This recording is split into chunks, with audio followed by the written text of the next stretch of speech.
Welcome to everyone who is joining us on this live stream. This is our June episode of the Smarter Business Podcast, where we talk to business professionals who are using video in interesting ways. Please subscribe, share, review wherever you're taking this episode in. And today we're trying something a little bit different. This is a live stream version that we're going to use of the podcast. We're live streaming this episode today on the 31st of May, and then we're going to distribute it to our podcast channels on the regular schedule. First of the month, it'll be up on our YouTube playlist and wherever you listen to your audio podcasts. Part of the reason I feel comfortable doing this is I have a very adventurous guest with me, Lynn Tranchell of Clearhead Consulting. Lynn and I have been working on getting her live streams off the ground as part of her membership within the vidwheel Creator Network. So thought it was a good fit. Hello, Lynn. I'd say hi to you, and we'll give you a Hello. chance to introduce yourself. Yeah, so I'm Lynn Tranchell, and I have 4 coaching certifications.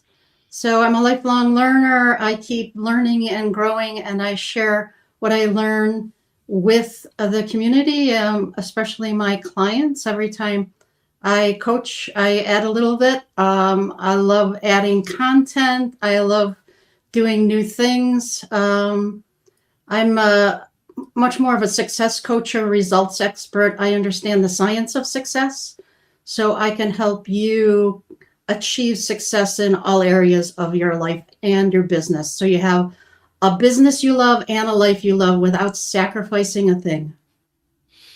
Excellent.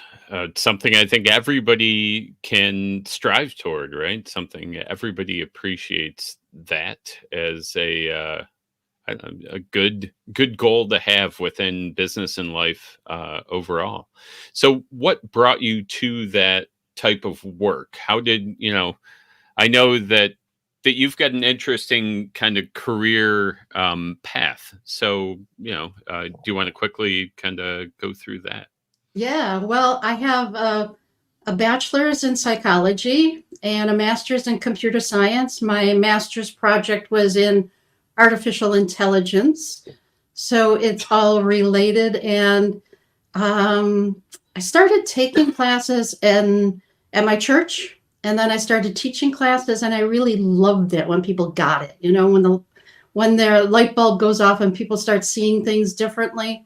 So that's when I got my first coaching certification, and I just keep adding to it.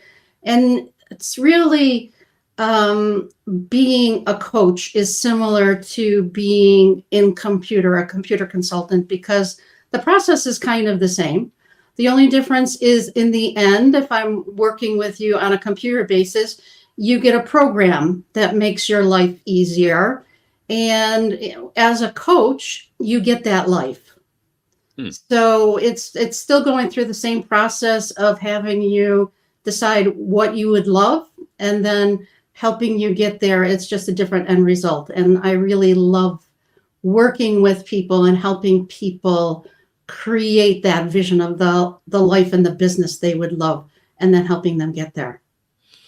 Okay, excellent. And I think that last sentence might qualify, but I always ask people to boil what you do down to one sentence to kind of close out this section, the intro portion Yeah, of so the. I help entrepreneurs achieve success so they have a business they love and a life they love without sacrificing a thing.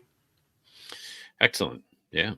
Again, a great goal for us all to have. I like it.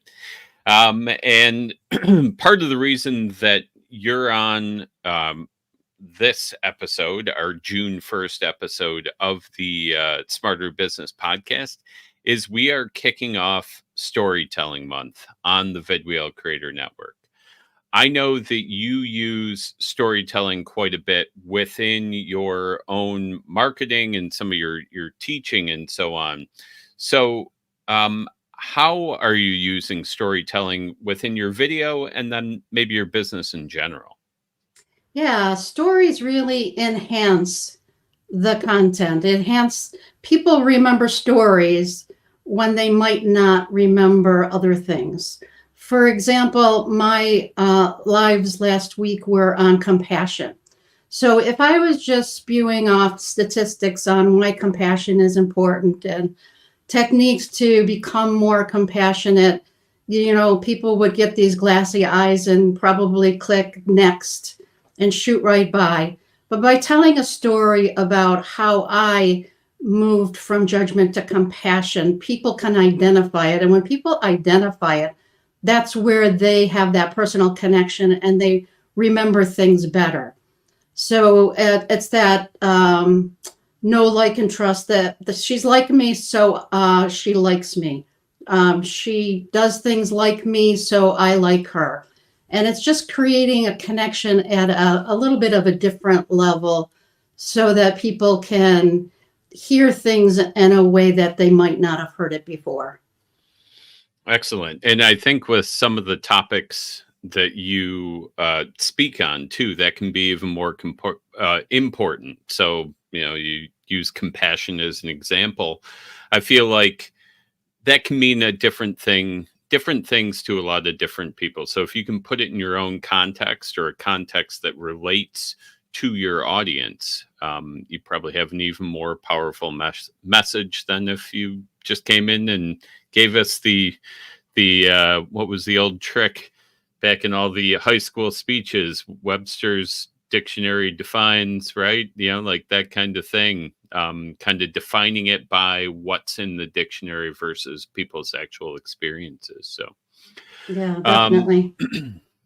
excellent. What do you? You've already kind of hit on some of the benefits. More, kind of, you can relate more to your audience. Do you think there are other benefits of utilizing storytelling within your content? I think it gives people a different dimension to me and also to the content. For example, if you want to share content and then you share a story relating to the content, it hits more than one learning modality also. So it allows people to learn at multiple levels by adding stories to whatever you're doing so that they can visualize it. It allows you to have all five senses as you're sharing information and helping people. So when you can hit all five senses, because some people are more visual, some people are more auditory. So if you can engage all of the senses, then everybody is able to hear it. I like that. That's an excellent point. And it becomes even more memorable. So you've hit on the yeah. You can say whatever you want. People have to remember it on some level, right? Right. The other thing that I would like to get your feedback on is, do you feel like it's even maybe easier to create content when you're drawing on your own life experience, and you can be like, this story could be related to this subject versus kind of trying to create storylines out of thin air, or just through someone's own creativity, I guess. Yeah. I find that relating it to my own stories or stories I've heard from other people, or even things you hear in the Starbucks line, makes it more relatable because um, it's something that actually happened. So you can provide more depth and more details than just creating things. And especially for me, I tend to be a word minimalist. So for me to create the same scenario just from my own words as opposed to experiencing it, it's much easier for me to take one of my stories or a story that I've heard and be able to relate that to the content than to make up a story or make up a scenario. Yeah, yeah, absolutely. Now, we've gone over some of the benefits of utilizing storytelling within your content. Do you think there are any challenges in particular? Yeah, sometimes it's just a challenge. It could be a challenge of what to share, how much to share. Um, at times it's hard being vulnerable. So I think getting past that fear of vulnerability can hold people back from telling their stories. On the other hand, I think that by showing your vulnerability, people relate more. So if you can get past that concern about being vulnerable or feeling vulnerable, I think people can relate to you even better. And there's a certain balance that comes there as well, right? Like some people are willing to share a whole lot more and some people a lot less. And there's probably a sweet spot in there that's not oversharing, but still enough so people can share your experience within the story itself. Yeah, Um, exactly. yeah, yeah, and I can see finding that line being difficult. I also, for my part on the challenges, sometimes you have a great story and you're like, this story's fantastic. And then connecting it to a spot in your business where it makes sense can sometimes be a hard connection to make, right? And I don't know if you've experienced that. That's one of my big challenges with any of this stuff. And then thinking that your stories are kind of worth retelling, I think, is sometimes an issue with folks. So, Yeah, I have a Word document with stories in it, and I write down things as they come to me, because as we're living day to day, just walking out your house or even watching something on TV or just sitting in your living room thinking about things, stories come to you. So mhm. it's to me, it's important to write them down, and then as I'm creating the content, I can sort of scan through those stories that I thought about and see which one works best. So it's kind of a multifaceted process, is to just get to the point where you think about writing them down and then actually think about looking for the perfect story for your content also. I think that's a great tip, a great way to kind of um, yeah, kind of freeze them in time, even if they're not fully kind of figured out at that point, to kind of put them aside and have a chance to revisit them later. And that's also a great practice for any other content that people are creating. Something comes to mind, just jot it down. It doesn't have to be figured out, but you're going to like when you're scrambling to put a post together, having a list of good ideas to go down, right? So, Yeah, I actually put it in my calendar when I'm um, starting to work on the content. I just put it in my calendar for the day, and when I think things, I just add to it, and then I move it to the next day and I add to it, and then I grab the content out of the calendar entry and I put it in a Word document. So I'm constantly, when things come to me, saving those tidbits of information so that I can add them hmm. to the content of whatever I'm creating. That's a great process. How often do you offload your notes from the calendar to the Word On a doc? daily basis, because I have Every it in day? the calendar for today. So at either sometime during the day, I take the content out and then move it to the next day. So I always know where it is. If I know if the content is still there, then it's in today's calendar entry. If I know that I took the information out, then I know it's in tomorrow's. So it's always within reach. I always know where that is, and I can easily grab it and add to it. And when you take it out and put it on that Word document, not to dig too far into your processes here, but when you do that, are you at that point categorizing it at all? Like this story may work with this, or is it still, very raw? Actually, it's for the current, like I do a weekly, I started doing a weekly blog 7 years ago. So it's for this week's content. Excellent. If it is that would be a different calendar entry for futures. Okay. Okay. So I have two different calendar entries, one for this week and one for futures. And they Okay. would go into two different Word documents too. Very well organized. Barb would be proud, right?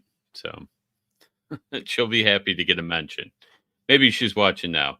And I guess because you kind of brought it up, I'd be interested to chat a little bit. This is a little off topic from storytelling, but you've made some changes. You were blog post every week for years, like you just mentioned. You recently made some changes to move some of that content over to video, I believe, right?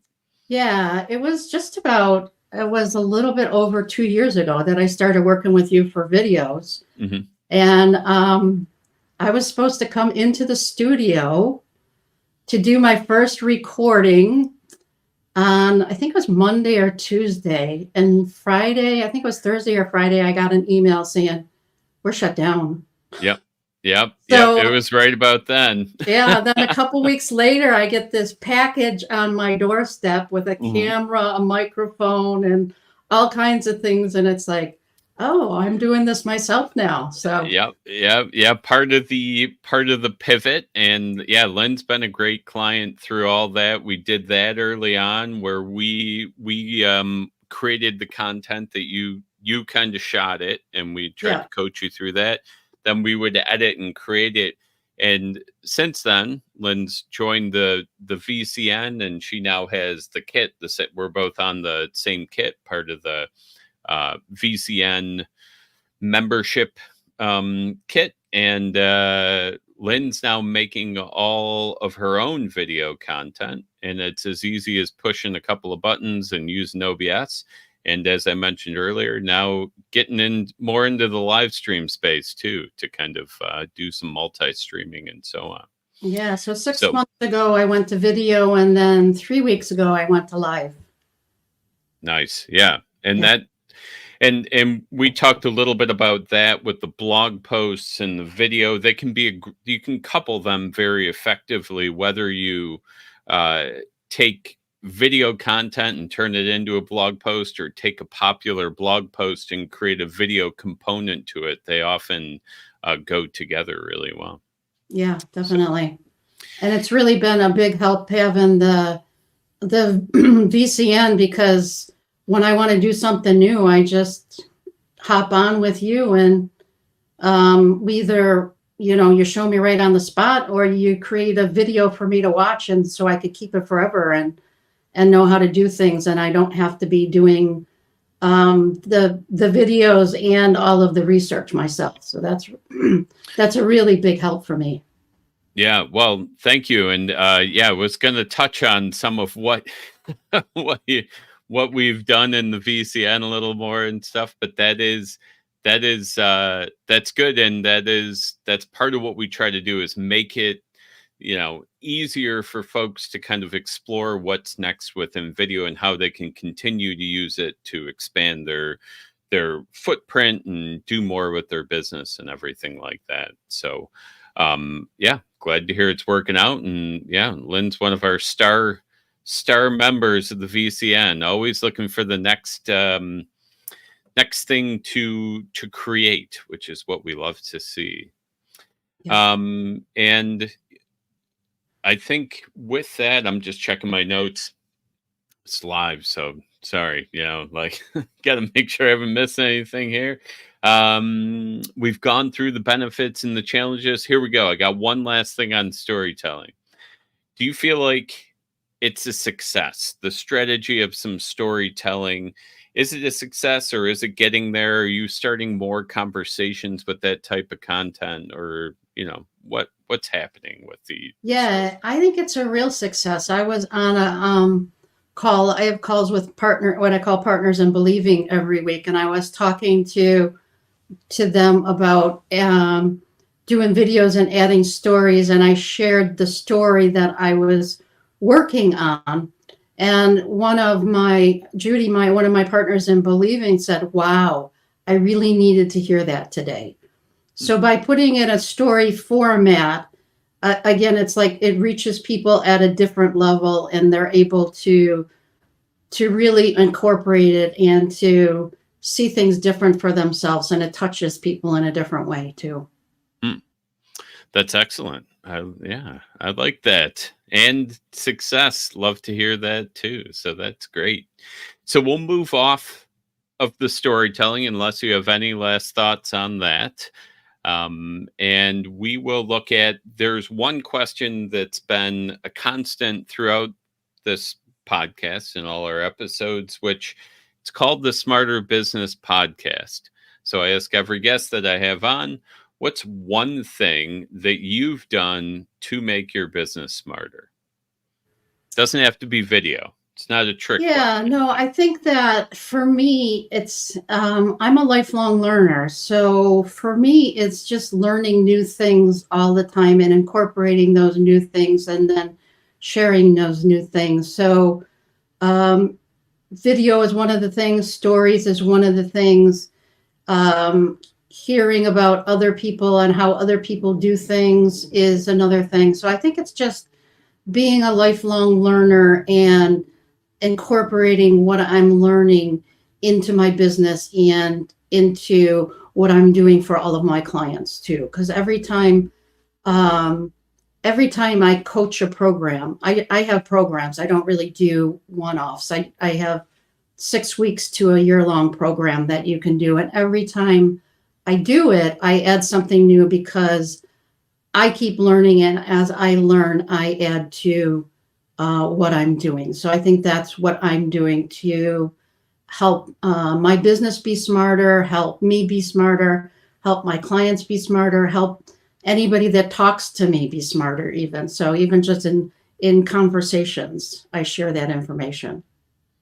That's excellent. Yeah, the lifelong learning is one of those uh, underrated skills, right? But one of the ones that keep you moving forward all the time. You don't end up in a stagnant state, and that's right in the demographic profile of people we look for to bring in the VCN. We love the That's what it's all about, right? Like we're always kind of learning something new. We get done with one project or master one skill, and it's what's next, and or how can I improve instead of feeling like you're done, right? So Yeah, that's yeah. I don't think always, you're ever done. I think that is, I feel as though as long as I'm alive, I'll be learning. yeah, and that's a good way to go, right? Yeah. Keeps you moving forward. So I ask one last question at the end of all interviews. This goes outside of podcasts and everything, but I often find if you ask an open ended question at the end of an interview, you can end up with a really interesting answer. So, Lynn, did I miss anything? Is there something you want to talk about? Sometimes people recommend a book or software. Some people just have a few words of wisdom. Did I knock anything loose when we were talking about storytelling? Hmm. Yeah, I don't know. When you're talking about books, um, I think finding new books and then rereading new books. Like I was teaching, I taught from this one book for years, and I would reread it every single time I taught the class. And every single time I reread it, I saw something new. And, the book didn't change at all. It didn't change. But I changed, so I saw something new. So I think that even if you have your favorite books, rereading them can also help you as you go along. If you have your favorite professional or fun movies to watch, redoing that adds to it because you see something different every single time. And even just sharing those books and movies with people or information with people helps too, because as you're talking, like you said, or having an open-ended question, things just pop into your mind as you're talking that you had no idea would have popped into your mind. In fact, sometimes I'm talking to people and they say, "Can you repeat that?" And it's like, no, I can't. It just came to me. It came to me. I Right. said it. It's gone. Once I say it, it's gone. Gone. So Gone now. yeah, Well, but that is, and that goes back to the lifelong learner, continuously kind of improving and changing. So when you when you read the same book, when you have a similar conversation, when you watch the same movie, it can be a different experience. So I Yeah. like it. Very nice, Lynn. And I think with that, we are going to close down our conversation today on the Smarter Business Podcast. And I'd like to thank you, Lynn, for taking the time to come talk to us. I'd like to thank you for being the guinea pig on the live stream version. Yeah, And thank anytime. you. I love being a guinea pig. Yeah, and thank you for being a part of the VCN. You're a great addition to the group, and I always like to see what you're working on. And thank you to all of you who are listening to us or viewing us via live stream or recorded video. Please subscribe, share, and review wherever you're taking in this video. So I'll give you one more wave, Lynn, and we'll bring up our close graphic here.